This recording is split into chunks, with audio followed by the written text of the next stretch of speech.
This might be the best 85% Hall effect keyboard for under $100, but it's not perfect. Here's everything you need to know after using the MCHOSE Mix87 every single day for a month.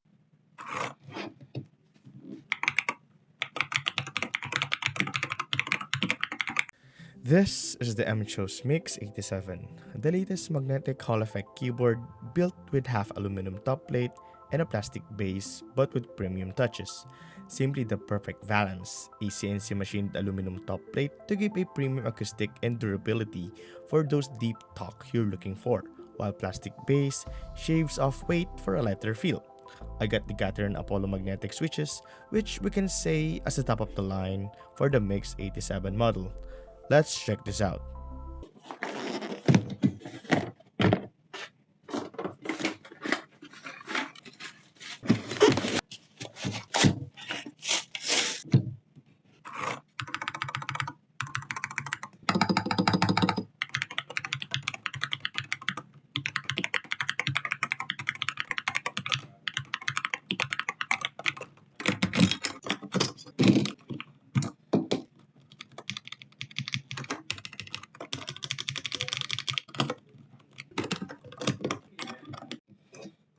So this is the web driver. So as you can see, it is reflecting the Mix87. So let's just click on it and let's look at the settings for the Mix87.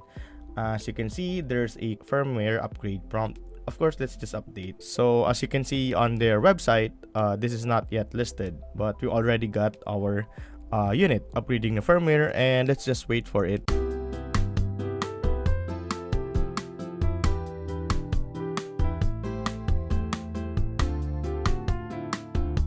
So yeah, we're done with upgrading the firmware. Let's just connect once more and we can see the tabs right here that we have: lighting, trigger, key remapping, advanced key, performance, and others. So right now, let's just change the RGB. Maybe if you got this, you can just tweak it, depends on your preference, but let's just focus on the trigger because right now my profile has been reset, I think. So I have to go back and do everything.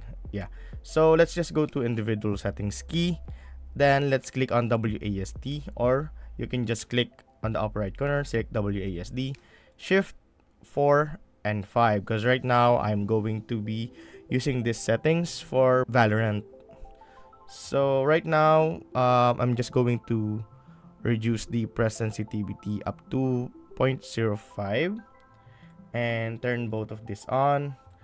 Click the dead zone settings to 0.10, 0.1, then change the activation to 0.1 for the WASD, shift 4 and 5. Now I actually have the Apollo magnetic switch, so I'll just add this in. So let's not forget to recalibrate as well.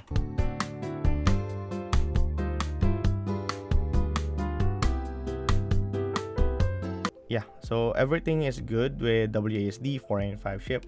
We can click for key for inverse selection. Then as you can see, everything is selected except for the WASD 4, 5, and shift.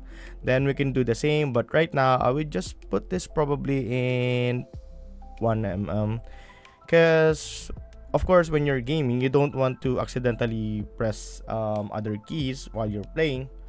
But let's just leave the quick trigger, then top dead zone. So everything is actually good right now. It's in 0.3 probably. Yeah, it's in 0.3. Let's proceed with the advanced key. So for the AND, I would actually use the SOCD, and I think this is enough. So when I click A, as you can see on the right side, there's on the press test, and it's just continuing since I'm holding on the A key. But when I press D, it's actually shifting both of them. It's like you're doing the AD for the jiggle. So when we go to performance, make sure to turn the polling rate to 8K, and the key repetition optimization, just turn it on to avoid double clicking or something, let's just turn Berserk Mode 2.0. Let's just test it out on games, and hopefully I could feel the difference, because I've been using mechanical keyboard ever since I've been playing FPS games. So this is actually my first Hall Effect magnetic switch keyboards.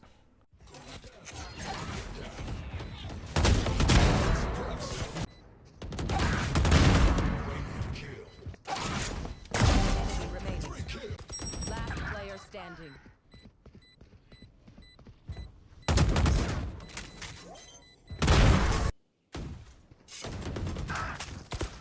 So you had your fun. My turn. Hitting the brakes. Down.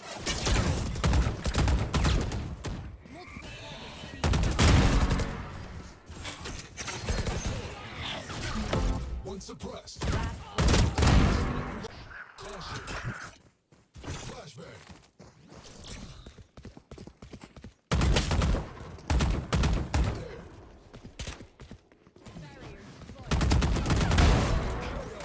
My ult's ready. Going out.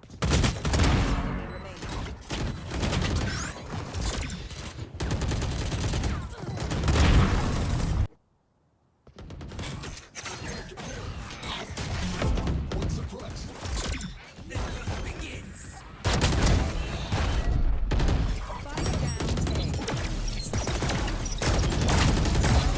Don't give a shit anymore. One suppressed.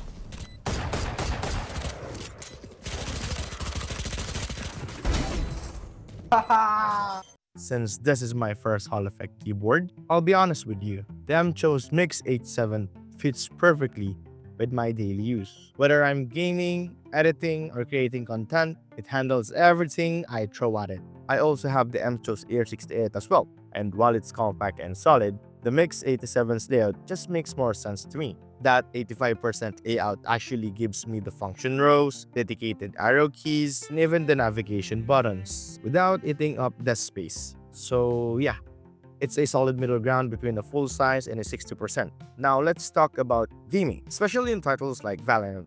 Back when I was on version 1.14, I noticed an issue where I'd press shift to walk or control to crouch, but even after releasing the key, I'd still be stuck in that movement. It's like the key didn't let go or something, which is a bit frustrating, especially in a fast-paced environment games like that. But here's the great part.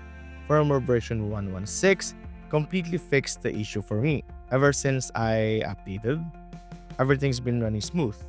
If you're still using 1.14 or 1.15, I strongly suggest to update your firmware versions. That fix alone makes a big difference. Let's quickly talk about the MCHOSE software, because this is where it gets a bit tricky for some people. You have two ways to control and customize your keyboard: the web-based driver and the app-based drivers. For most users like me, the web version works just fine, but there have been reports of server issues where the web-based driver doesn't load properly.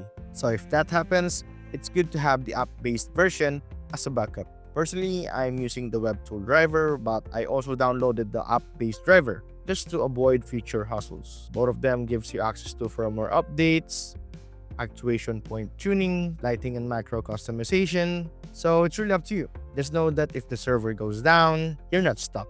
The app's always there. Now, as for someone who edits and creates content, I use a ton of shortcut keys, and that's where the 85% layout shines. I don't need to press FN just to copy, paste, or something. It's efficient, intuitive, and exactly works how I want it to. Also, let's not forget about the build quality. The Mix87 is built like a tank, I'm just kidding, but still sounds soft and premium. It uses 5 internal layers for sound and vibration dampening, so what you get is that deep, satisfying Thocky sound, and not the empty, plasticky noise that you hear from those budget keyboards. Even with stock switches and keycaps, they actually sound a lot better than those in the same budget range.